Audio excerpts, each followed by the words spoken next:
Saan ka po, ma'am? Eastwood. Eastwood po. Eastwood? Eastwood. Eastwood, Libis po yun, ma'am, di ba? Oo.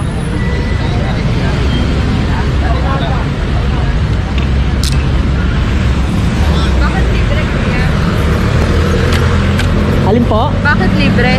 Vlogger po kasi ako, ma'am. Ha? Alin po? Vlogger ka? Opo. Ma'am, ilalagay ko lang yung address. Ano pong address sa Eastwood? Eastwood Global Plaza. Global Plaza. Plaza. Ito. Tama ba, ma'am? Ito. Katabi ng Eastwood Mall.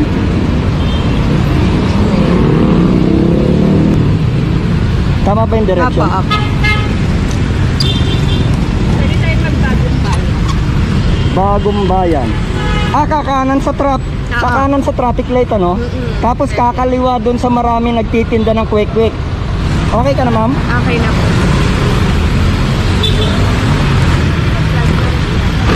Public service po, ma'am.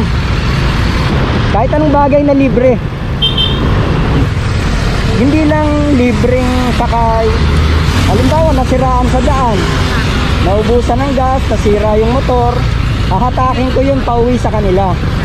Basta kahit anong pwedeng i-vlog na good vibes. Wag lang yung mga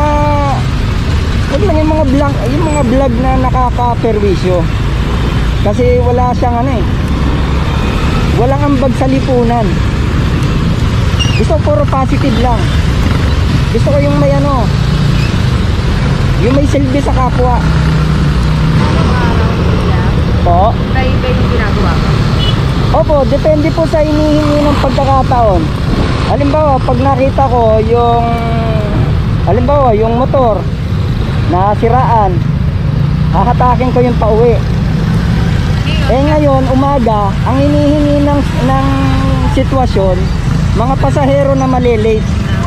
Malilate ka na ba? Oo. Kita mo? Kasi yun ang hinihingi ng sitwasyon. Ang daming pasahero ron sa harap mo. Kaya nga. Ang haba ng pila. Ang hinihingi ng sitwasyon, yung tao na maghahatid sa kanila sa trabaho. Tama ba?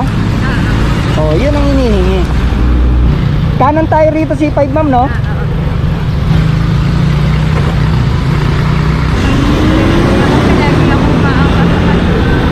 Lagi kang maangkas? Bakit hindi ka umangkas kaagad?